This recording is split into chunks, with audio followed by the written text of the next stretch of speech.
दादा जो भी खाते थे वह पत्थर बन जाता था। एक सुबह दादा ने गर्मा गर्म पराठा उठाया, लेकिन जैसे ही पहला निवाला लिया पूरा पराठा पत्थर बन गया। दादा डर गए। उन्होंने पानी पिया, लेकिन पानी भी पत्थर बन गया। दादी ने उन्हें खिला दिया, लेकिन वह भी पत्थर बन गया। ये देखकर दादा घबरा गए और सोचने लगे कि आखिर उनके साथ यह अजीब चीज क्यों हो रही है। धीरे धीरे पूरे गांव में खबर फैल गई कि दादा जिस चीज को खाते हैं वह पत्थर बन जाती है। गांव वाले दादा का मजाक उड़ाने लगे। कोई कहता, अब यह बुढ़ा खुद भी पत्थर बन जाएगा।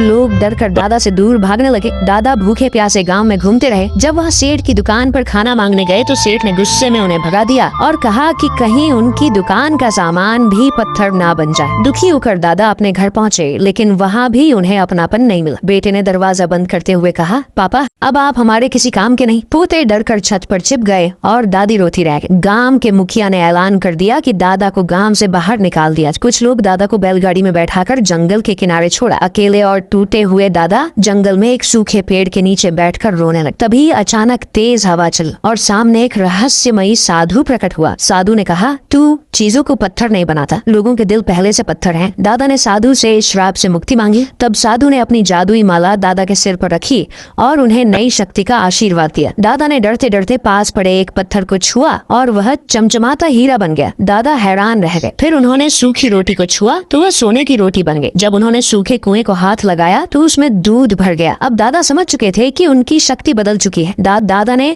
गांव के हर गरीब इंसान की मदद, किसी को सोना दिया, किसी को खाना तो किसी को नया घर। रातों रात पूरा गांव अमीर बन गया। बेटे ने सोने की BMW खरीद ली, बहू ने हीरों वाला महल बनवा लिया और पोते ने सोने का गेमिंग सेट खरीद लिया। दादा ने खुशी में पूरे गांव के लिए बड़ा भंडारा करवाया, जहां हजारों लोग खाना खाने पहुंचे। लेकिन अगली सुबह दादा फिर उदास बैठे रो रहे थे। दादी ने पूछा, अब क्या हुआ? दादा आंसू पोंछते हुए बोले, मैंने सबकी जिंदगी बदल दी, लेकिन किसी ने चैनल को लाइक और सब्सक्राइब नहीं किया।